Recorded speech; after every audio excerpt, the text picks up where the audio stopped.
जहां ना पहुंचे रवि वहां पहुंचे कवि। आपने एक कहावत सुनी होगी। इसका अर्थ है कि जहां सूरज की रोशनी नहीं पहुंच पाती वहां कवि की कल्पना पहुंच जाती है।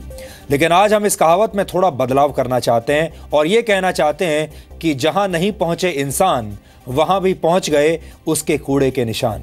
यानी दुनिया में जिन भी जगहों पर आज तक इंसान नहीं पहुंचा वहां उसके द्वारा फैलाया गया कूड़ा पहुंच चुका है। ऐसी एक जगह है साउथ पैसिफिक ओशन में मौजूद हेंडरसन आइलैंड। हेंडरसन आइलैंड पर इंसानों की कोई बस्ती नहीं है, इंसान यहां तक पहुंचा नहीं है और यह दुनिया के सबसे प्राचीन द्वीपों में से एक है। लेकिन आप इसे दुनिया का सबसे बड़ा डस्टबिन भी कह सकते हैं क्योंकि इस द्वीप पर दुनिया के अलग अलग हिस्सों का कूड़ा बहकर पहुंच रहा है और अब यह खूबसूरत आइलैंड प्लास्टिक आइलैंड के नाम से कुख्यात हो चुका है। यूनेस्को ने वर्ष 1988 में हेंडरसन आइलैंड को वर्ल्ड हेरिटेज यानी विश्व धरोहर का दर्जा दिया था। ऐसा इसलिए क्योंकि यह दुनिया की उन गिनी चुनी जगहों में शामिल है जहां अभी तक इंसानों की गतिविधियां शुरू नहीं हुई हैं। लेकिन इंसानों ने मीलों दूर से ही इस खूबसूरत आइलैंड को गंदा करना शुरू कर दिया है। इस द्वीप पर कूड़े का जो घनत्व है वो पूरी दुनिया में कहीं भी इंसान द्वारा पैदा किए गए कूड़े से ज्यादा है। यूनिवर्सिटी ऑफ तस्मानिया और ब्रिटेन की royal society for the protection of bird के मुताबिक इस द्वीप पर कूड़े के 3 करोड़ 80 लाख टुकड़े मौजूद हैं। इस कूड़े का कुल वजन 16,329 किलो है जिसमें से 99% प्लास्टिक है। इस आइलैंड पर मौजूद 68% कूड़ा यहां की जमीन के 10 सेंटीमीटर नीचे तक दबा हुआ है। वैज्ञानिकों के मुताबिक यहां हर रोज कूड़े के 13,000 नए टुकड़े पहुंचते हैं। आपके मन में यह सवाल जरूर उठ रहा होगा कि यह द्वीप दुनिया भर के समुद्री कूड़े को चुंबक की तरह अपनी तरफ कैसे खींच लेता है। यह बात आपको अच्छी तरह समझाने के लिए हमने हेंडरसन आइलैंड का एक वीडियो विश्लेषण आज तैयार किया है। यह विश्लेषण देखने के बाद आप समझ जाएंगे कि कैसे इंसान की गतिविधियां हजारों मील दूर मौजूद किसी सुंदर स्थान को कैसे बर्बाद कर सकती हैं। अगर आप भी अक्सर प्लास्टिक का कूड़ा नदी, नालों और समुद्र में बहा देते हैं तो आपकी ये आदत इस विश्लेषण को देखने के बाद हमेशा के लिए बदल जाएगी।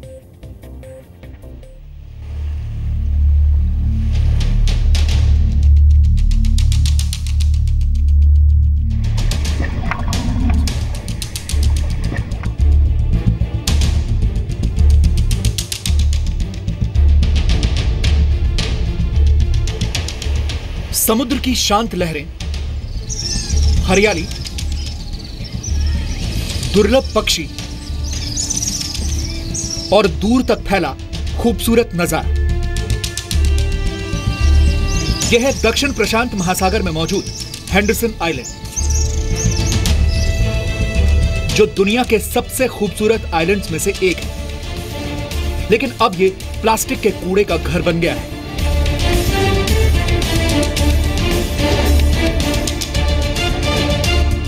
जब भी कभी आप प्लास्टिक का कोई टुकड़ा यहां वहां फेंकते हैं उसका असर इस आइलैंड पर दिखाई देता है।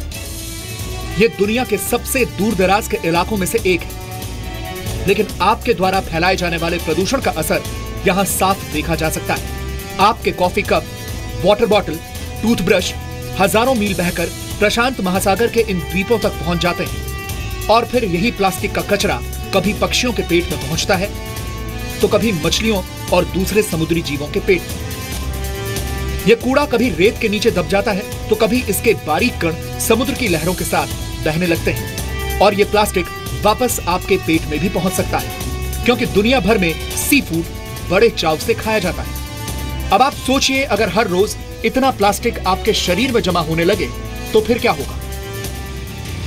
लेकिन क्या आपको पता है कि जो प्लास्टिक आप नदी नालों में बहा देते हैं वो कैसे दुनिया के इन हिस्सों तक पहुंचकर यहाँ के पर्यावरण को तबाह कर रहा है। दरअसल बड़े बड़े महासागरों में कई जगहों पर पानी गोल गोल घूमने लगता है। जब प्लास्टिक का कोई सामान इस जगह पर पहुंचता है तो वो इसमें फंस जाता है और गोल गोल घूमने लगता है। जब हवा की दिशा बदलती है तो कूड़े के इस चक्रव्यूह में से बहुत सारा कूड़ा समुद्री किनारों की तरफ रवाना हो जाता है। प्रशांत महासागर में ऐसा ही एक बहुत बड़ा गार्बेज पैच है जिसे द ग्रेट पैसिफिक गार्बेज गायर भी कहते हैं। गायर का मतलब होता है चक्र और कूड़े का यही चक्र इन खूबसूरत द्वीपों के पर्यावरण को बर्बाद कर रहा है। Things that happens is the North Pacific, any ocean is not just a उत्तर प्रशांत महासागर सिर्फ एक बाथटब नहीं है, ये एक ऐसी जगह है जहां पानी घूम भी रहा है, और जब पानी किनारों से टकराता है तो वो और तेजी से घूमने लगता है, और एकदम इसके केंद्र में ये धीरे धीरे घूमता है। इस वजह से धीरे धीरे काफी कूड़ा बीच में जमा होने लगता है। इससे गार्बेज पैच बन जाता है। इस गार्बेज पैच में फंसा कूड़ा महीनों तक नहीं बल्कि वर्षों तक फंस जाता है, और जब हवा का दबाव बदलता है तो पानी और कूड़े के उस चक्र में से एक बड़ा हिस्सा अलग हो जाता है। फिर ये कूड़ा समुद्र के किनारे पहुंच जाता है, और ये कई बार नॉर्थ कैरोलिना और ओरेगन जितने बड़े इलाके में फैल जाता है।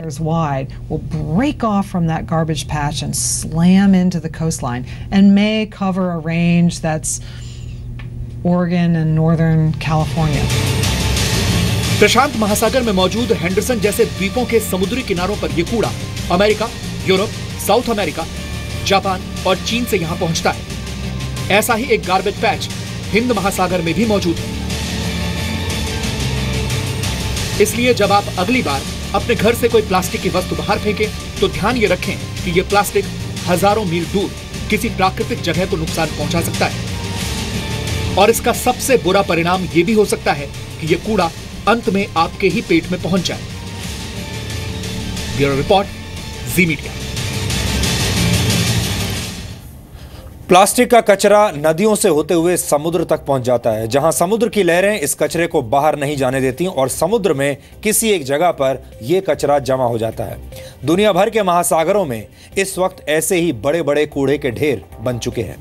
प्लास्टिक खाने के बाद समुद्री जीवों का पेट हमेशा भरा भरा रहता है, क्योंकि वो प्लास्टिक को पचा नहीं पाते।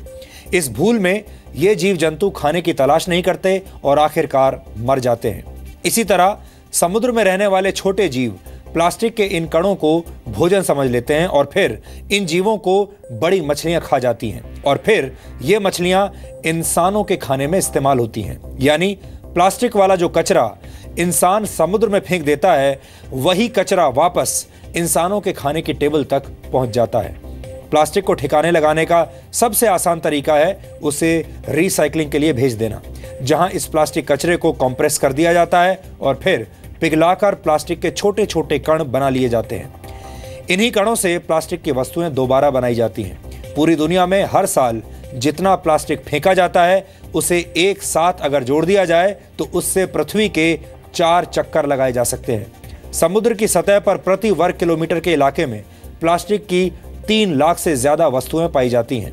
एक नए रिसर्च के मुताबिक वर्ष 2050 में दुनिया भर के समुद्रों में प्लास्टिक की मात्रा मछलियों से ज्यादा हो जाएगी। प्लास्टिक से होने वाले प्रदूषण से पूरी दुनिया में हर साल 90,000 करोड़ रुपए का नुकसान होता है। प्लास्टिक की समस्या को सुलझाने के लिए अब नए नए तरीके इजाद किए जा रहे हैं, और हाल ही में यह पता चला है कि वैक्स मॉथ नामक कीड़े प्लास्टिक को खाकर हजम कर सकते हैं। इन कीड़ों को प्लास्टिक खाना अच्छा लगता है। अब इस खोज का इस्तेमाल प्लास्टिक के कूड़े को खत्म करने में किया जा सकता है। आमतौर पर एक पॉलिथीन बैग को प्राकृतिक तौर पर खत्म होने में 400 वर्ष तक लग सकते हैं, लेकिन इस कीड़े की मदद से यह काम कुछ घंटों में हो सकता है। एक पॉलिथीन बैग को 1100 कीड़े सिर्फ 12 घंटों में डिकम्पोज कर सकते हैं। ये क्रांतिकारी खोज है और इसका इस्तेमाल आने वाले कुछ समय में होने लगेगा।